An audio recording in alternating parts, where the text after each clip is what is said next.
Hello everyone, Crash here, this is RTA Motorsports, and today we're going to review, finally, this Prosimu T1000 2 Degrees of Freedom motion rig. Here we go. Welcome to RTA Motorsports.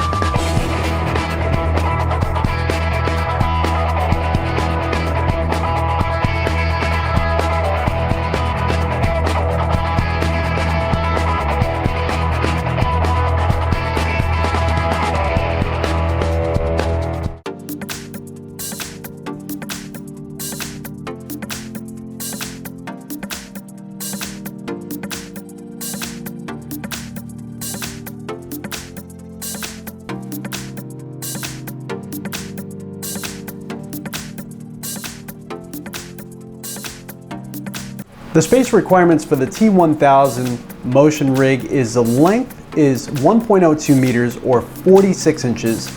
The width is 47 centimeters or 18 inches. The height is 1.06 meters or 41 inches. And the width near the actuators is 99 centimeters or 39 inches. The actuator themselves are rated at 26,000 hours of use. And Prosimu did the math. If you play 3 hours per day, you will need 24 years of playtime every day for 3 hours a day to hit their recommended lifetime usage with no maintenance required. These particular actuators are rated at 40 kilograms of peak thrust with 100 millimeters of throw and a speed rating that Didac Systems themselves has rated at 100 to 200 millimeters per second of top speed. For the Prosimu T1000, you get a 2-year limited warranty. Prosimu is actually pretty intelligent in their design. Not only is the rig itself pretty compact, but the seat design itself, you could order the rig without the seat, which I have done. Reason being, if you are outside of Europe, the seat itself is going to tag on quite a bit of shipping cost, because the seat that they sell either the Prosimu folding seat, which is fine, or at no additional cost you could have the OMP racing seat, which is a fixed back seat and which is actually revered as a very good racing seat. The only problem is it's fixed back. Large package, shipping outside of Europe is quite expensive. So what I've done here, being that I live in America, is I sourced my own racing seat, and racing seats can be had on eBay and Amazon for pretty inexpensive. The seats themselves mount to the rig using normal side bolt hardware. So if you have a racing seat that is side mountable, it should be able to fit in this rig, no problem. The steering wheel mounting plate also utilizes a pre-drilled, fairly small mounting plate that can hard mount Logitech, Thrustmaster, and fanatec based products. By loosening these two bolts, you will notice that you can completely and almost at a ridiculous level adjust the steering wheel all the way in, front and back, up and down, and then you could also pull it all the way into you, up and back, or you could lift it up here, up and back. I think the design of the track of the steering wheel will accommodate almost every single sim racer and any possible need, configuration, or want for their steering wheel placement. Now, there's only a little bit of motion that one will notice in the shifter plate, and I believe it's at a level that is acceptable for me. Reason being, I'm putting quite a bit of force on the steering wheel, more than my steering wheel will enact on me, even if it was at full tilt. But there is noticeable amounts of flex within it if you test it.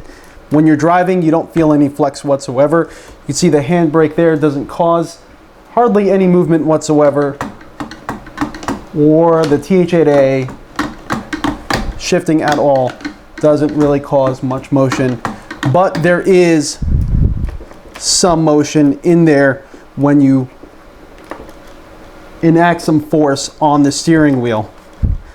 The pedal mounting plate, you're going to notice that there is multiple adjustment points to both angle up the pedal plate as well as lay it completely flat. The pedal plate itself is actually made of quite a few pieces of thick steel, and there is hardly any flex in the system at all.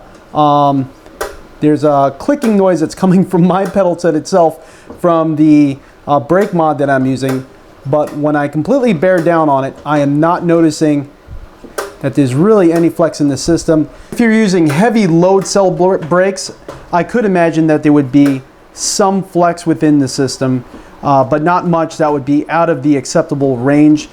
I would be comfortable running any pedal set on this system here, and at the setting that I have it, even though I have my T500 pedals inverted, raised up about 2 inches to give me a little bit of forward tilt, I've marked it off, and there was no motion in the pedal placement itself. It has not dropped from its original spot at all.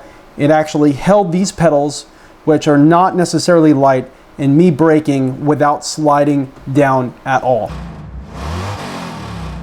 Okay, so what we're going to do is we're going to run the calibration tool, and you can see that when I stop talking, we're around 56 with the computer fans running in the background. Now let's run calibration and we'll see what the volume goes up to.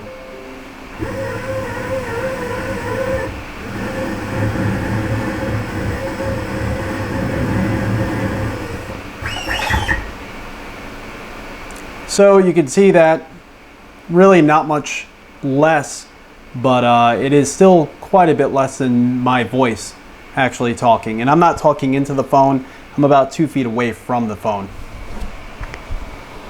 So let's go into gameplay, and I just want to demonstrate actually what it sounds like when we're in gameplay with gameplay running, and then we'll mute gameplay and we'll go from there. Okay, so we're inside the rig right now, and I like to, when I'm using my television, which is rare for gaming as well as as well as audio, I normally use headphones and my VR setup. But when I'm using my television, I like to run between 60 and 70% of my full television volume. It's going to vary from television to television. You can see we're at 80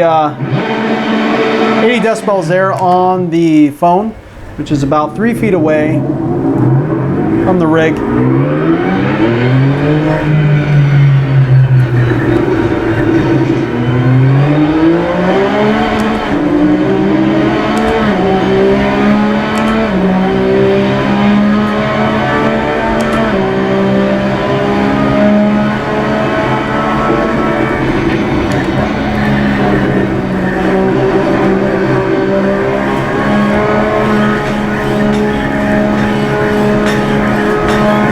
Actuators in relation to the TV are actually pretty quiet. Right now I can barely hear them. I can hear them slightly, but it's very slight.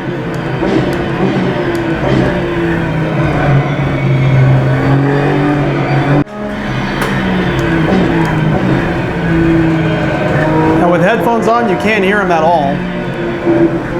Right now with the television, I have to think about them to hear them. Now my office is on the second story, and downstairs all you hear is slight rumbling from the motion rig itself. You don't actually hear the actuators, you just hear slight rumbling whenever that sort of thing happens. So now let's mute the television.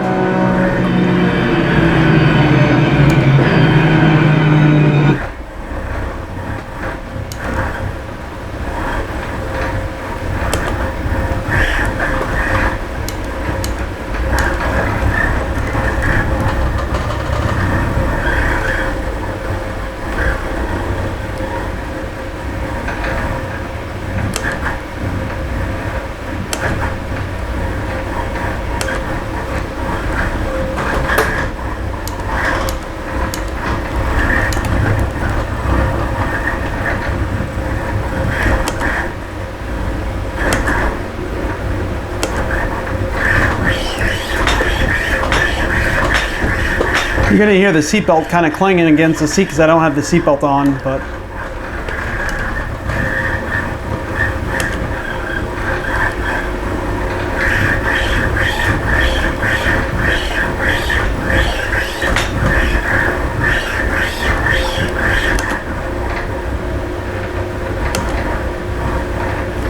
And back again with the volume back on.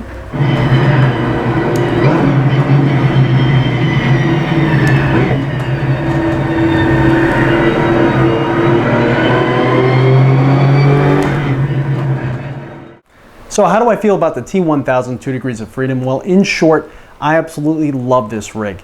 It's been an exciting thing to own, and it's very compact and elegant in its design. I know I keep coming back to it, but it really is. A lot of these motion rigs that you see out there, they almost look like they take up the entire room. A lot of the seat movers connect to another part of the rig that takes up the whole corner of the room, where you have these monitor stands and everything like that. And they're quite large and cumbersome in their design, whereas this one can fit underneath an existing desk. And I find that most people that own this rig have them right where their desk is, and that's quite impressive. Most of this rig itself is also constructed of square tubing, and it's all constructed of steel.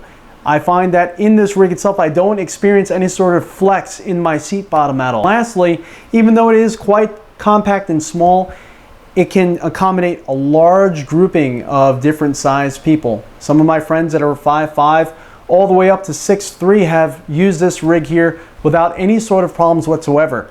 A lot of my taller friends are approaching 300 or even over 300 pounds, and we didn't experience any sort of difficulties with them in this rig whatsoever. I was able to push the plates out. I'm 6 feet, 220 pounds, and I can push the plate for the pedals so far out that I can't even reach the pedals myself, as well as you've seen earlier, the endless adjustments for the steering wheel and its placement. You're going to notice that there's a lot of small detail from the car and track conveyed through your seat bottom into the rig itself. I find that if you are using a butt shaker or butt kicker or anything like that, I use a butt kicker gamer too. The only time to me that it's useful is when you're in the pits and you're feeling the vehicle sort of idle. Once the rig starts getting going, you don't only feel the motions of the track and everything like that, but if you're going up on the curbs, or if you're driving across the track and there's little cracks in the track, I feel that being conveyed through the rig from the SCN6s. There is so much little detail that is conveyed through this rig that it's absolutely insane, but it kind of drowns out my butt kicker gamer 2, so I don't even use it anymore. There's no point in the power draw to my power bill at all to even have it on, because really when I was using it, I didn't quite notice a difference except for idling in the pits. So that brings me into the cons, and honestly, there's really not much when it comes to this rig. The biggest con I will say is if you're of the taller and heavier side, you're going to want to make sure that you have this rig extended out in its place where you need it. Reason being, if you sit down into the rig and you kind of sit down hard and throw yourself into the seat back, the front of the rig is going to come up. You're going to notice that the nose of the rig is going to come up, and that can be quite startling at first. You're going to want to make sure you sit in the rig quite planted and don't throw yourself back into the back of the seat. Now, that only happened once with one of my friends. After that, when he gets in and out, there's really no issues whatsoever. Another con is with this 2 Degrees of Freedom, and it's only with this one, the back of the rig itself has a seesaw design where you have a metal bar, I should say rocking chair design. You have a bent metal bar that articulates with this plate here, or this metal channel, and that's what gives you the side-to-side motion, and that's also what's bearing the weight of the user. That's where all of your weight's coming down. If you're in dirt rally, and I only noticed this with dirt rally, and you have the motion turned way up, you're going to want to make sure you turn that master gain for the title in SimTools down to like 65-70%. That's where it should be anyway, but if you just turn it on, you get the motion, you're going to notice that the back of the rig is going to slide side to side, and this from the sheer force of those actuators. And that was something that was a little bit disconcerting at first, but once I got SimTools tuned in, really wasn't a problem at all. The last con I will say, and it's not the fault of this rig, but it's just a part of owning a motion rig, you're going to want to make sure that you take a look into your circuit breaker for the room you're putting it in. I'm the only one that I know of that has had this problem. A lot of other people that have videos of this rig or own this rig on X Simulator I have spoken to, no one seems to have this problem but me. but my circuit breaker on this home is a 15 amp circuit breaker for this room. Now this room was designed initially as a bedroom. We converted it into an office. So it's not necessarily made for, you know, my computer with, at the time I had an AMD 8350 overclocked to 4.8 gigahertz on water with 2 graphics cards, yada yada yada, with 2 monitors. I have my HTC Vive with the lighthouses going, and then I added this motion rig to the circuit. So my 15 amp circuit breaker with the GFCI protected circuit breaker would trip every so often after a few hours of use. Whenever I hit a wall or there was a heavy surge effect, I would lose power in the room. So I'm gonna have to upgrade my circuit breaker for the room. On most offices and master bedrooms, you're gonna notice that you're gonna have a 25 or even a 30 amp circuit breaker on that specific room. So I'm gonna need to upgrade for this specific reason. But definitely look at your circuit breaker, and you know, if you're losing power in the room, that might be one thing you're going to want to look at. A little embarrassing for me to say, but it's all a part of the ownership. So for the price, you're going to notice that the rig itself is really hard to beat.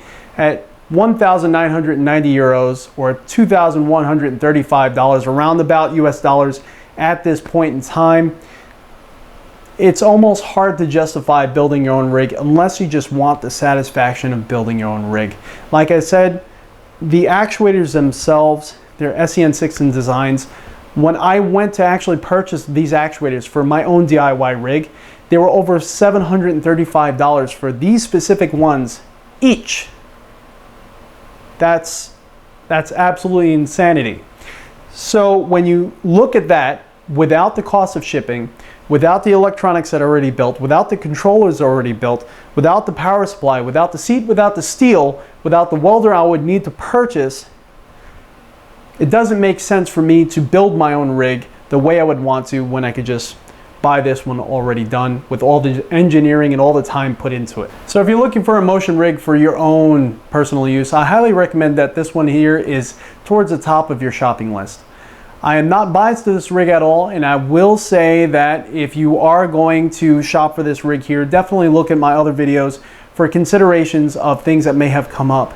Also, I will definitely like to review other motion rigs that are on the market in the future, so definitely subscribe to this channel as we'll be taking a look at some others in the future.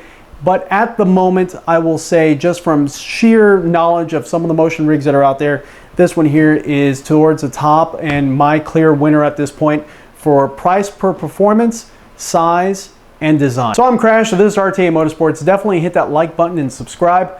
As I said, we're going to try to take a look at some other products in the future. We have some big things coming in. I don't want to kind of ruin that at all for other reviews, as well as take a look at some of my past videos. We're going to be doing a lot more live streaming now, as well as not only do we have this motion rig, but we have a Ryzen CPU in our system here. So that kind of helped us with our live streaming setup. So definitely hit that subscribe button because there's going to be a lot more content coming in the future. And as usual, see you all next time.